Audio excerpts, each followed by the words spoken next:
Hello and welcome to another edition of No Nonsense with Pamela Wallen. This is one of my favorite podcasts of the year, and we phone our friend Elizabeth Howell, and she agrees, and she comes on, and then we talk about everything, like what's going on the moon.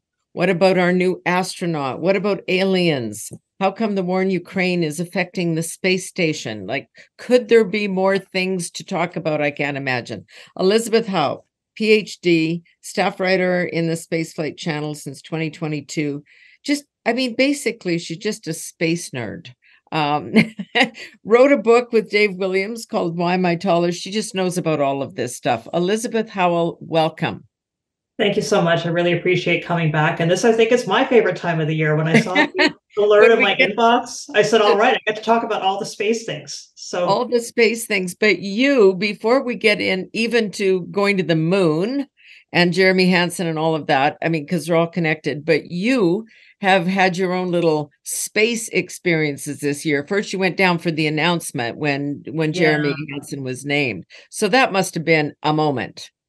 It was a profound moment for me as a Canadian. So I was just hired at space.com 9 months, I think, before the announcement. So I still was fairly new to the process. Yeah.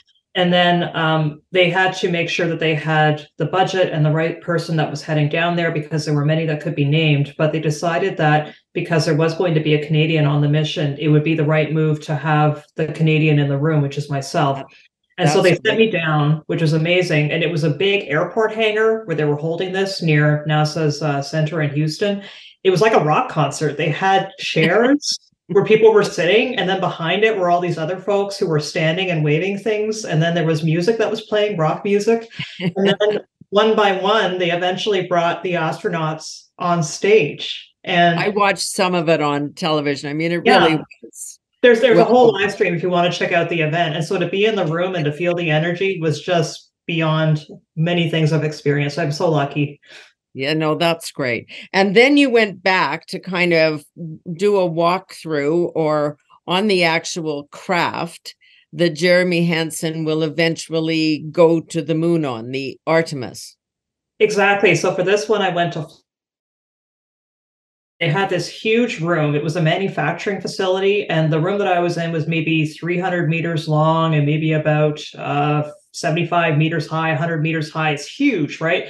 And then I was walking along, and I saw the spacecraft at the end of a long hallway, inside of this huge room, and standing in front of it was the entire crew, and they had their flight suits. It was like they were ready to get on, and then there's a spacecraft right behind them, and they just talked about the training and how much fun they're having and why diversity is so important and all the things that they're learning.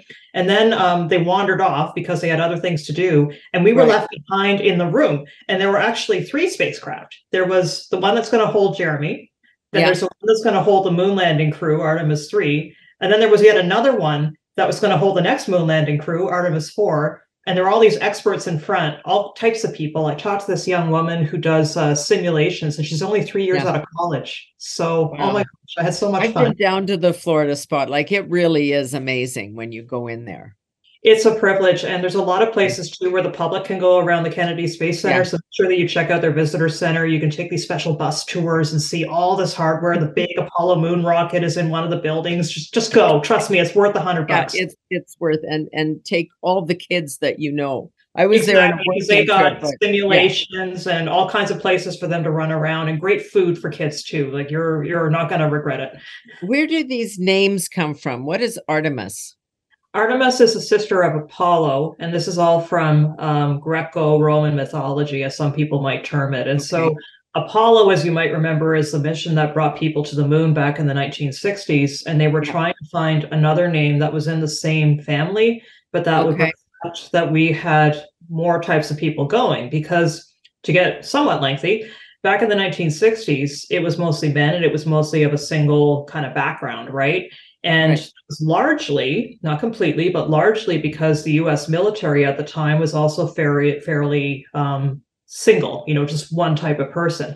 These days it's proliferated, and also we hire a lot of different types of people, obviously, right? We got professional scientists, and I'm not even talking about all the private space tours. That's for something else. Exactly. Anyway, within space agencies, we're seeing a lot of progress. Christina Cook, who's on the mission, she Yeah. did, I think it's the longest single mission by a woman on the International Space Station. And she did the first all-woman spacewalk with her crewmate Jessica Meir. So that's one example.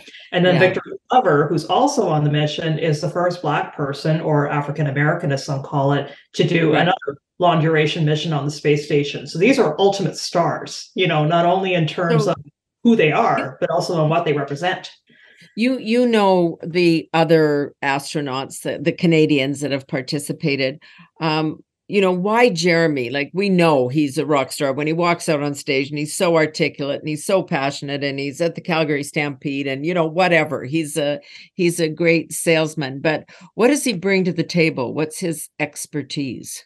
His expertise is in flight because he's been a test pilot, he's been a fighter pilot for so many years. And besides that, he also knows his way all the way through NASA and all the way through Canadian space circles as well. I mean, I'm sure that you've seen him at policy discussions over the years. Right. So when you take on a mission like this, you're put on a bit of an artificial pedestal for at least a while, right? And you needed somebody that sort of understood how to move in different types of circles. And so you can put him in front of an audience that could be kids. You can put him in front of an audience that might be senators, right? And he literally was just on Capitol Hill in Washington with the rest of the crew, working with the rest of them. And also, beyond just the fact that he's very skilled in all these things, he's got the right technical background at NASA because he's been there for so long. He was selected way back in 2009, but we only fly people like every 5 or 6 years. So it meant that he had to wait his turn until the time was right. And in the meantime, he kept taking on really interesting jobs. My favorite is he trained the entire 2017 astronaut class from NASA, Canadian Space Agency, what have you.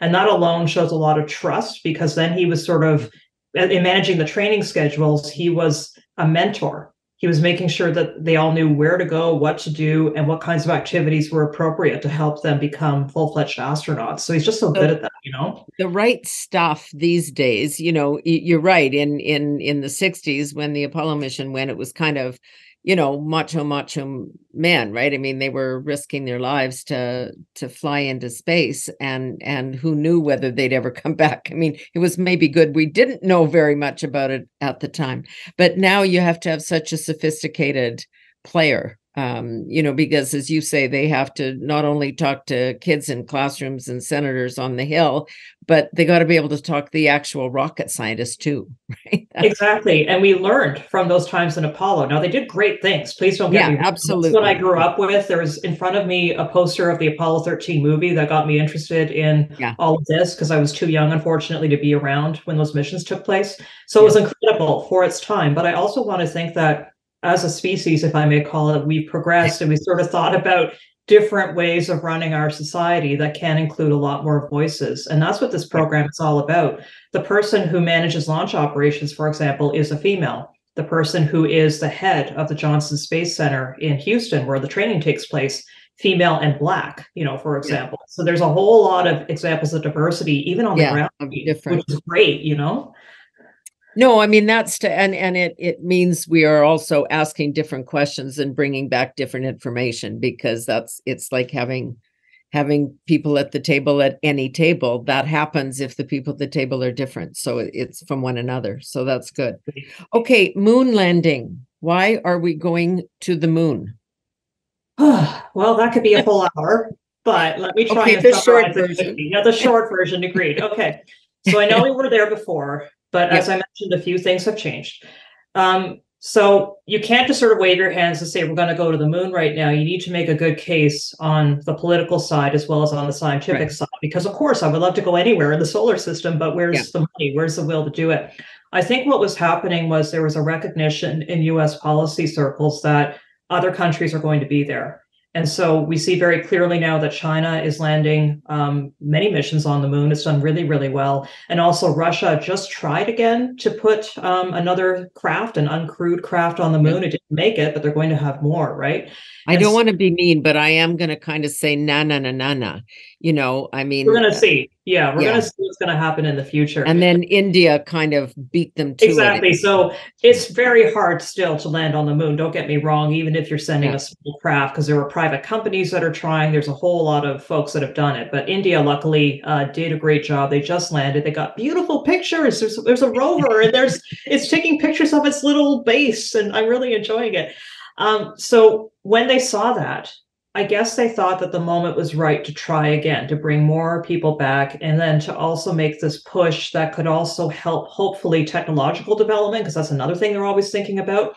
So, in the meantime, in the last 50 years, we've had SpaceX, we've had so many other companies that are taking responsibility for their own projects with NASA help, of course, but they take more responsibility than ever before. So they thought, maybe we can do it differently. We can do it with different kinds of people. We can do it with companies taking more ownership.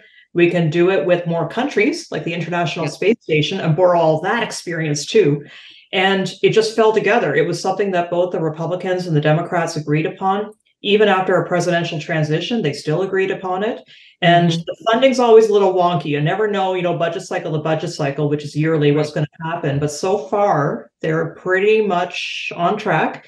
And fingers crossed, Jeremy's going to have his flight in maybe late 24 or early 25. Depending on how it was sort of planned for November 24, but who knows, right? Because there might be small changes in the funding or the training schedule, but it looks pretty good to be out in maybe the next 18 months pending a big change. Yeah. So I got lots of questions, which I'll come back to, like what is Elon Musk doing, and how much of this really is about way back when the Russians were first there and the Americans have always been, we'll do it bigger and we'll do it better. So I'm sure there's some of that. But just on the technical question, I mean, are we looking for life? Are we looking for a place that might be able to sustain life? Like, why are we going to the South Pole of the moon where it's minus 300 degrees? And, even Canadian winters aren't that bad. It feels it's not actually minus 300 as much as you're thinking it's standing at the bus. Yes, it just feels like it. Yeah. It just feels like it. Yeah.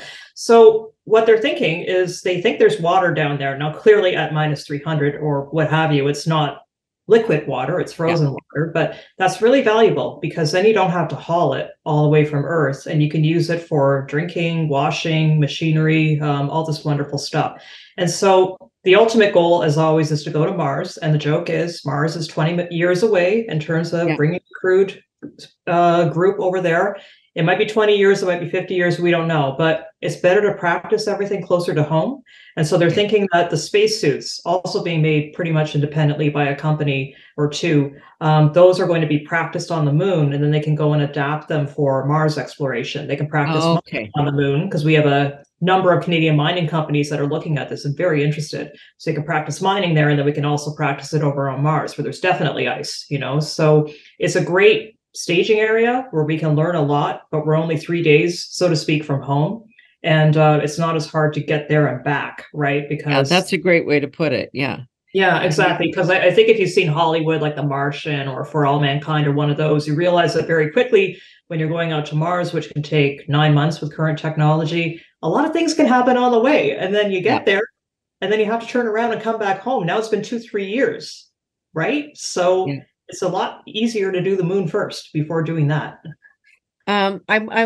I want to ask this question, and I want to be gentle about it because I mean no personal disrespect to anybody here, but why is Canada included? We don't, and we've got our own astronaut. I mean, we all remember back to the Canadarm, and we did a lot of bragging about that for a long time, but we don't do a lot of things that are unique or individual, and we certainly don't put a lot of money on the table. So why are we getting this particular opportunity? Does it mean we're going to have to step it up to stay in the game?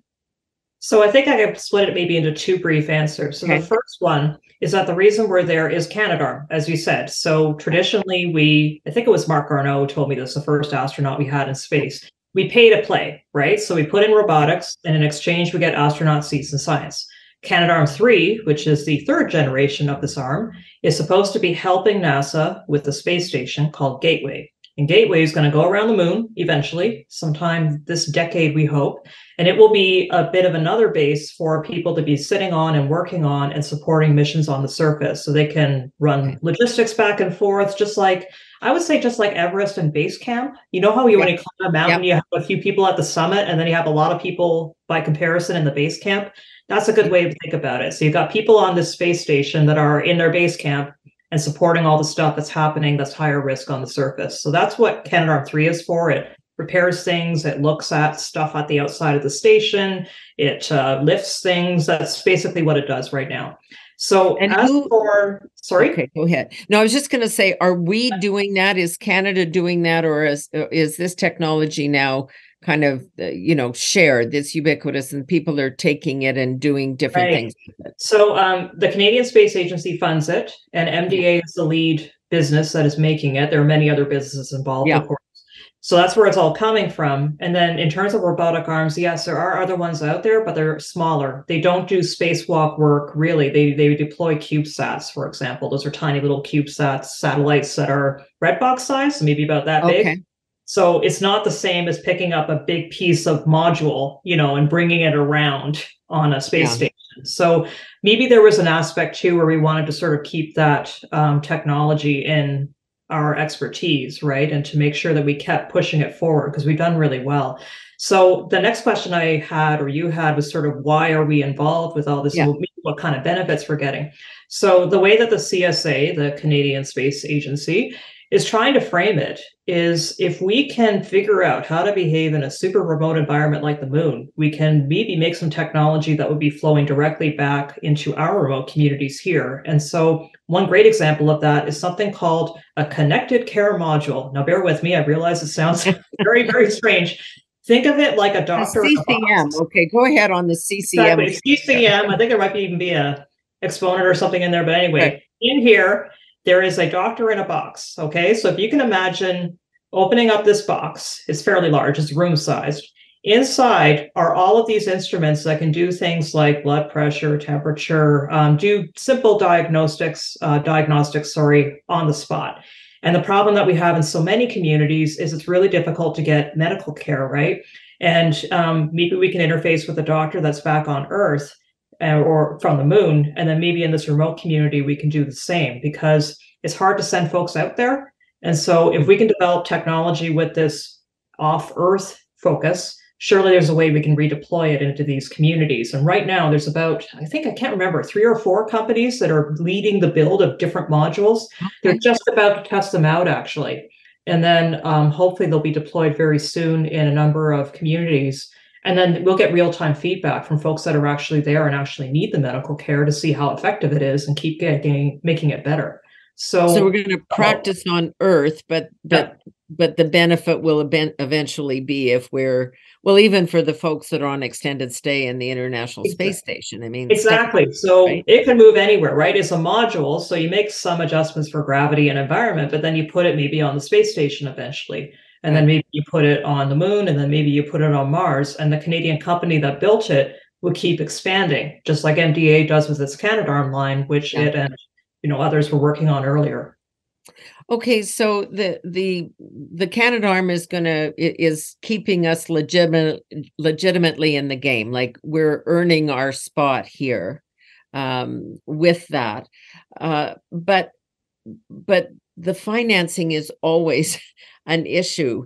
Yes. So we see that in lots of other countries. I mean, obviously, Elon Musk is doing his thing with SpaceX. And do we have anybody that would, represent Canada, that is a Canadian, that's anywhere in that league? I mean, I know nobody else has a SpaceX, but do we have people who are making some contribution that is going to be fundamental, like the Canadarm?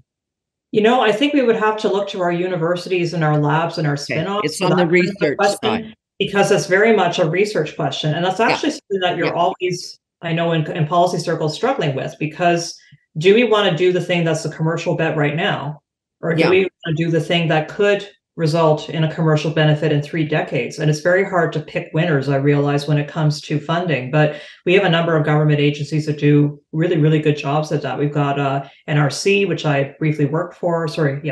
NSERC is what I briefly worked for a long time ago. So the Natural Sciences and Engineering Research Council, they have a number of grant programs. So there's NSERC, there's a National Research Council, which actually once upon a time hosted our astronaut program, if you can believe that, way back in the 80s. And so there's NRC, there's numerous others that do this sort of early stage research work. And so I fully believe that, of course, if we had all the money in the world, we should be funding these folks to the hilt. But I also realize that government policy is about compromises. And so your job, Senator, obviously, and others, is to sit in those rooms and make those decisions. It's really hard. I raised the issue because we just did a report in June for this for the Senate, for the banking committee that I chair, and it was focused on IP, and everybody and their dog in this country said the problem is we don't own the IP. We have really good research, and then somebody, an American or a Chinese company or somebody comes along and we go, okay, give me $5 million, it's yours, right? And so that we're not keeping that stuff here that we can build on and expand. So that's kind of what I was getting at, but a little. I would say that as much as possible, we should try to make sure that Canadians still have a hand in this in some way, right? Because obviously, it brings back benefits to the folks who originally worked on it in ways that you can't even imagine. You see how labs expand under the talent of a single person, as they begin to accrue time and I would say credibility almost in a community through their career. The young 22-year-old who made have come up with the invention may eventually be helming at age 60, a lab full of dozens of people that are now doing all kinds of spin-offs that would have some benefit. And so I'll have to take a look at that report. I'll be looking for the link after our conversation to learn more. Excellent. And everybody else is listening too. But it was kind of interesting because that's the issue. I mean, if we're giving away the intellectual property, all of the result of that research that we're pouring the money into, then it seems like cutting off our nose to spite our face. Okay, so a couple of things. Let's go back to the space station. So the US and Russia not really cooperating, obviously, because of issues in Ukraine, to the degree that Russia is kind of saying, well, we may take our toys and go home from the International Space Station. I mean, that may be a cover story for the fact that they're broke and spending a lot of money on this kind of war of aggression here. Would it matter if they walked away? So it's evolved, that conversation, in the past year. It sounded like it was going to be quick, and now it sounds like it's going to be more staged because building new things takes time. So let me explain the essential problem. You got a space station, and it has all these modules, but it's not like many Lego systems where you just take off a section and it's done. So they can't just float away with their part, because the problem is the environmental system, the power, all the stuff that keeps it running, it's really integrated. It isn't just, in one spot, it's in multiple spots. And so they can't just split it apart. That's the essential problem. So now what do we do, right? So do they withdraw and leave stuff up there for other people to operate? Is that possible, given that they want money from other sources to pay? They want money from other sources. Is it technically possible? Because sometimes they use command centers on the ground to do things like raise the orbit of the space station. So the next few years are going to be a big experiment in figuring out new ways to do things. As it currently stands, and I mean, it could change in a week, so please don't quote me as, the be all and the end all. But they're looking at making a withdrawal sometime around the late 2020s. And funny enough, that's about when the space station program is currently, not, ultimately, but currently supposed to finish anyway. So it's an older complex, and we're looking at newer ways of doing work in space after it finishes. What do you mean we wouldn't have a space station per se? We wouldn't have one space station. We'd have many space stations. That's the idea. So what NASA wants to do is have commercial space stations. And again, it's a company taking responsibility for that space station, but then NASA would send up its astronauts, and all these new private companies would send up their astronauts, and they would cooperate it, if I may say that. They would work on it together. And so that's the new model. And it sounds like so far the withdrawal of Russia might be around that same time, although it could vary by a year or two. So I don't know. We're going to have to see. This is 7 years in the future, at least. Exactly, which is forever and a day. So the Elon Musks of the world, he's always getting himself in trouble. I like Elon. I don't know why we have X instead of Twitter. I mean, it's just one of his things, right? He likes X's everywhere. But what he's doing with the satellite system, I mean, I come from, as you know, a rural agricultural background here. He's in charge of running everything from combines and seeders to the satellite technology that's telling the farmer how much fertilizer to put on this inch of ground. Like, he's doing some serious stuff for the world. He indeed is. And I think there's a lot of sides to him. It's just like any biography when you read about somebody who's Yeah. done a lot of interesting things in their lives, there's many sides to how they feel and how they are working and also how others are reacting to them. So I agree in that situation, he's probably doing a lot of folks a net benefit because the Starlink system that you referred to is Yeah. incredible. It's all sorts of different satellites that are being flown around the world. It's a boon for remote communities in Canada for sure. There are folks, though, that are worried in the astronomy community and also in the Indigenous community because with so many satellites, it's blotting out our view of the sky. And this has problems for searching for things like asteroids, if you want to do it in a very Yeah. practical, scientific, economic sense. But even in terms of art side or culturally, that also is a problem because so many Indigenous folks use the sky as one of the mediums to tell stories. And they happen at certain times of year or with certain people.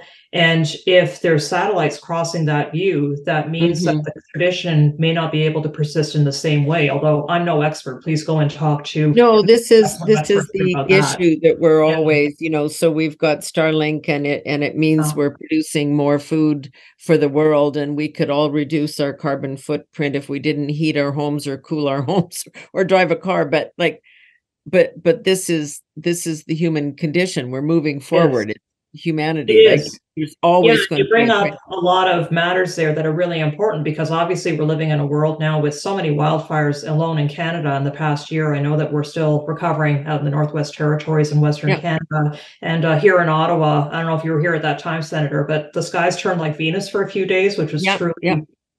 not a nice thing to witness at all because of what was happening in Quebec, which was completely catastrophic. And so I recognize, along with many, many others, obviously, that climate change is a problem and it's causing this extreme wildfires.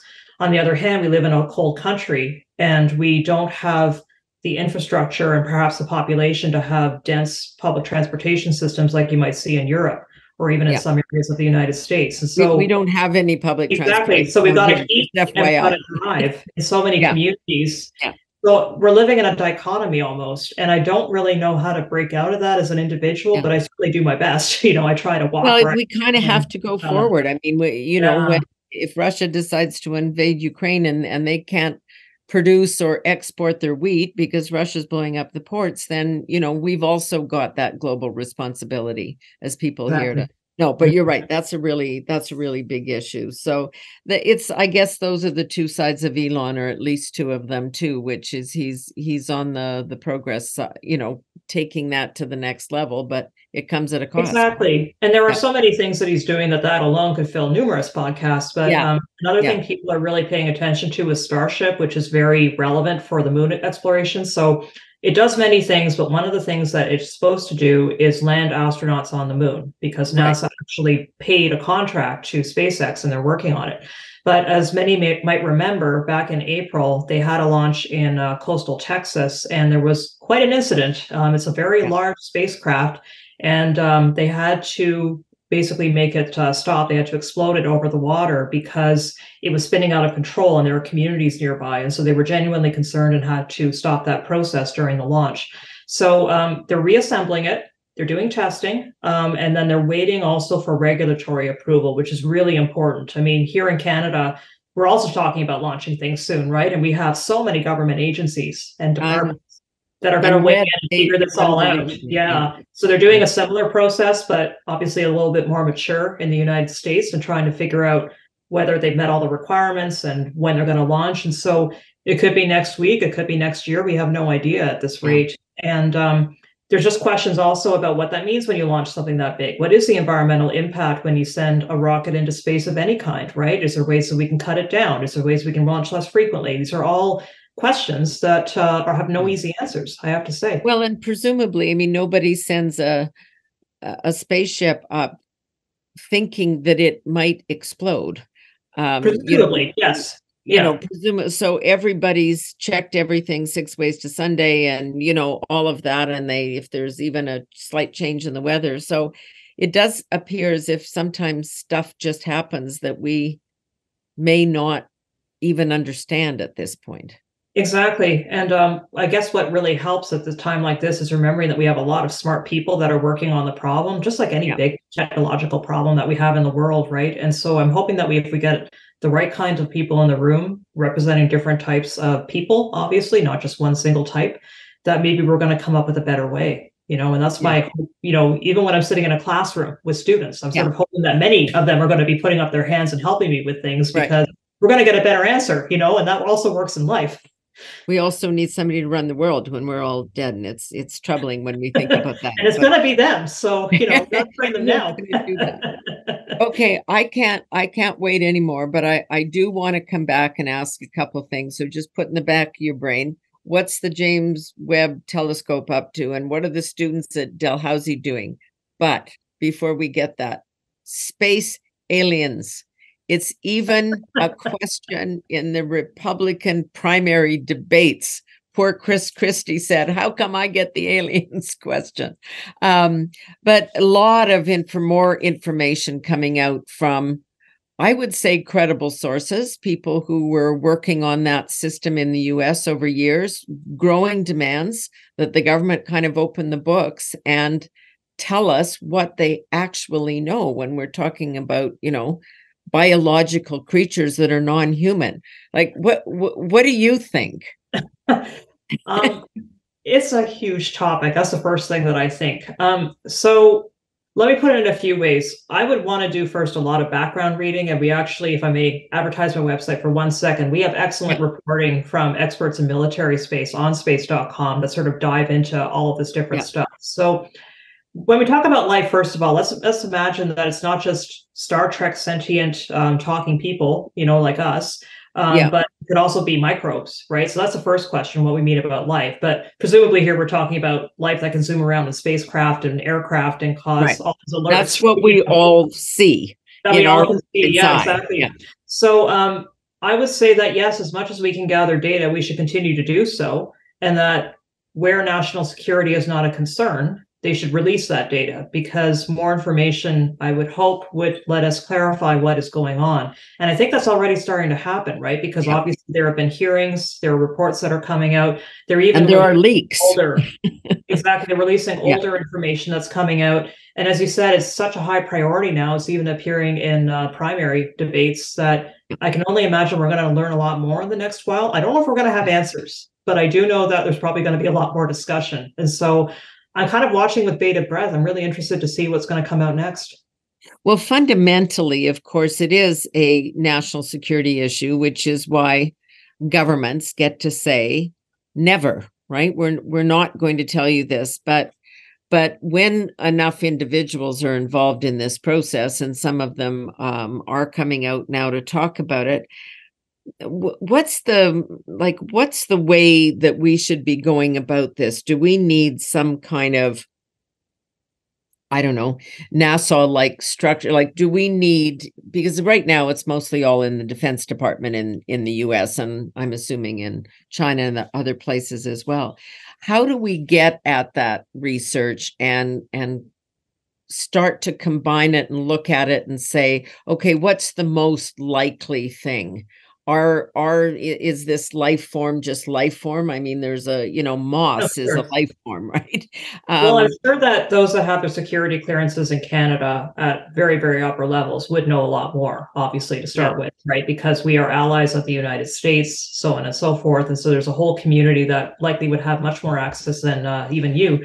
But I think that really the way to start is to sort of look at a broader group. So maybe we look at a NORAD sharing, or we look at a United Nations sharing. I'm not really sure where that would originate, but because the problem would have to be kind of going a bit more international, stepping back, and then coming to an agreement about what information is suitable to share and what not, almost in an international, maybe a courtroom would be a little bit too much of a antagonistic situation, but almost like that, right? You want to make sure that there are attorneys, that there are security experts, experts, people of different cultures, etc., that are sitting in here and coming to the right decisions on behalf of everybody, because it is I a asked thing, about right? this, sorry, because in part we're all, and we just did a podcast on this, but on artificial intelligence, and it's now, it's the phrase that comes out of everybody's mouth all the time, all day long, about every sector of our world and economy and psychology.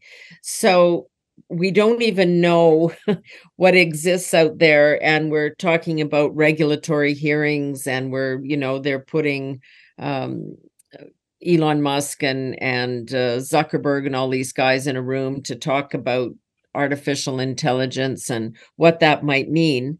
But it seems to me that there's this middle step. There's kind of what all of us really know generally, and what you tell us when we ask questions about this.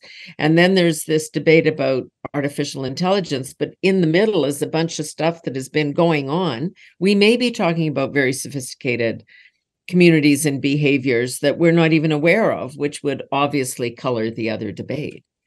Exactly. And so I don't know what's in those pictures any more than anybody else. I can just look Yeah. at them and make speculations. And I know that there could be advanced aircraft that are powered by systems as you're talking about, that could be doing things that are hard to see and hard to think about in terms of what we understand as flight might be different than how a computer is able to execute it on an airplane. So I'm kind of in a wonder, and I don't mean this in any kind of an emotional sense, but I'm just going, I wonder what that is, and then I step back and try and look again at the data. I've always been grown up to sort of look at my facts and to take it from there.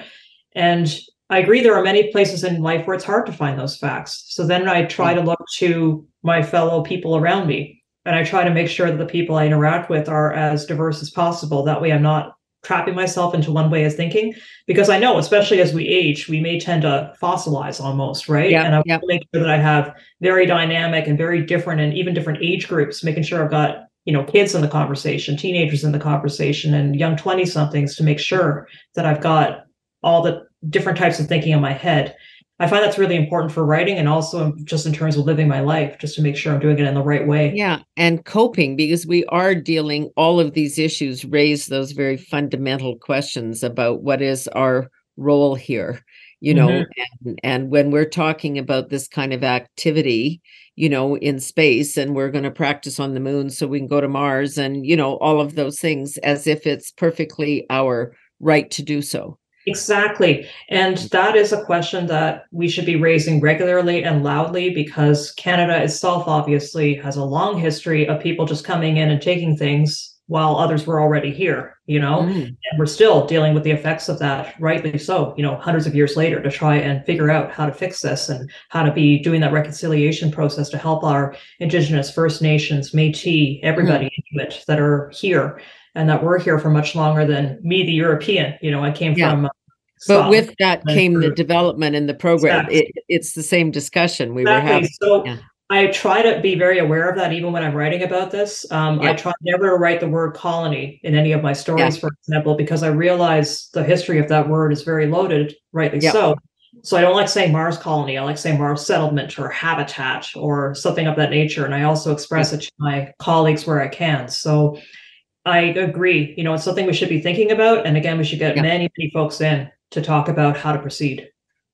At the, I think you mentioned this in one of your bazillion articles that I've read of late about a project that's going on at Dalhousie, university kids, and kind of a satellite program. I don't know whether it was you or I read it somewhere else, but are we doing things at universities that are kind of engaging that next generation of Elizabeth Howells and also Jeremy Hansen's?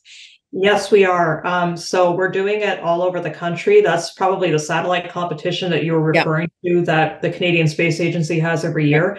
So a few students get to send their experiments into space, which is incredible, because I'd love to send something into space. Just tell me, I'll be there. But anyway, seriously, these folks are very, very highly trained, young, but still trained engineers, physicists. They know what they're doing. And so they get together, they put together a proposal, they submit it to the agency. And then if they get the right stuff aligned, they get to go into space after a while.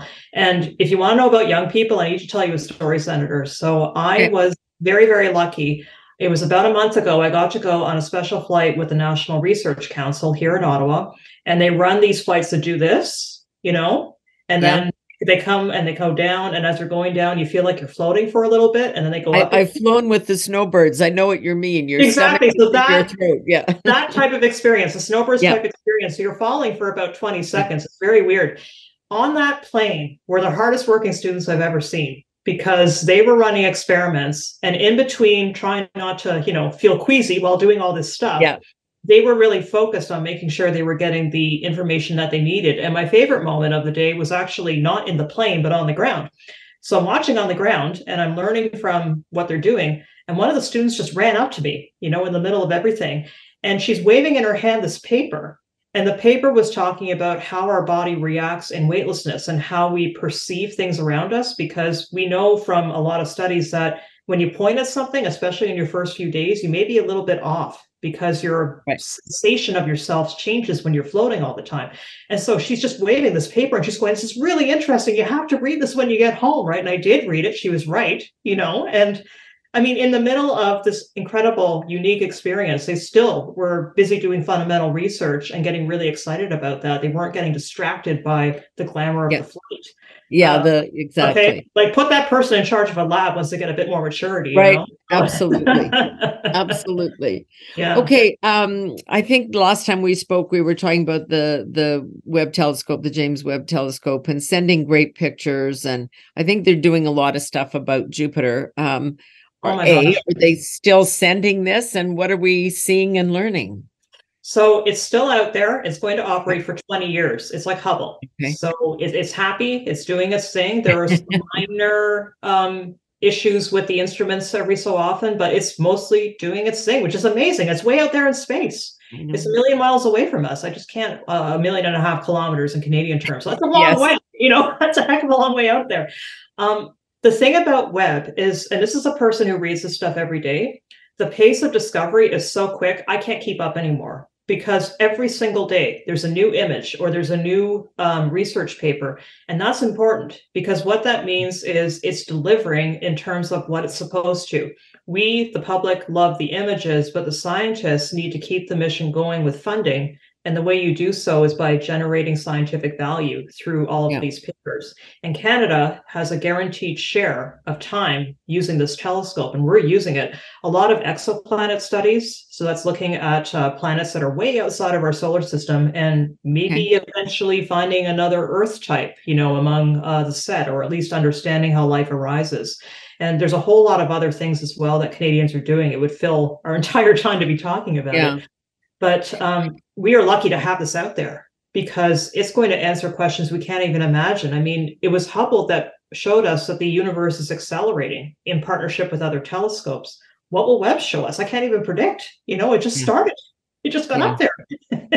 No, it's true. Okay, now I'm going to, just as we end today, I'm going to ask you the impossible question, because you're drinking from the fire hose every day in terms of the flow of information in.